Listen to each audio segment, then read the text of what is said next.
कैसा हराया असं म्हणणाऱ्या MIMच्या नगरसेविका सहर शेख यांचं नगरसेवक पद 3च महिन्यात अडचणीत सापडलं। यामुळे MIMला मोठा धक्का बसला होता।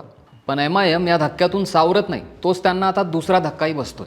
मानखुर्द शिवाजीनगर मतदारसंघातल्या MIMच्या महिला नगरसेविकेचं जात प्रमाणपत्र जात पडताळणी समितीने अवैध ठरवल्यामुळे त्यांचं पद रद्द होण्याची शक्यता निर्माण झाली आहे। मानखुर्द शिवाजीनगरमधल्या MIMच्या नगरसेविका रोशन इरफान शेख यांना हा कायदेशीर दणका बसलाय। निवडणुकीच्या वेळी रोशन शेख यांनी जे जात प्रमाणपत्र दिलं होतं त्याबद्दल समाजवादी पक्षाचे पदाधिकारी मोहम्मद महफूज शेख यांनी तक्रार केली होती। जेव्हा या कागदपत्रांची नीट तपासणी झाली तेव्हा त्यात खूप चुका आणि विसंगती दिसून आल्या।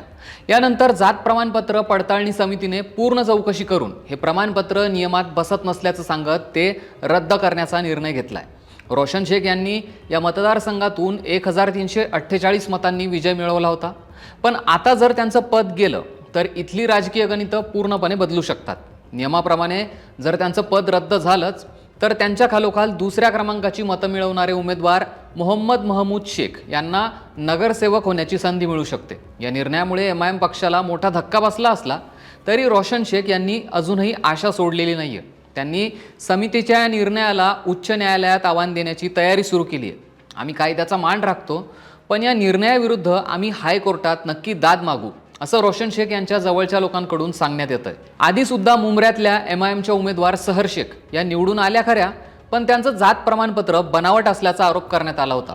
त्यांचे वडील युनुस इक्बाल शेख हे मूळचे उत्तर प्रदेशातल्या गाझियाबाद इथले रहिवासी आहेत आणि तिथून ते महाराष्ट्रात स्थलांतरित झाले होते।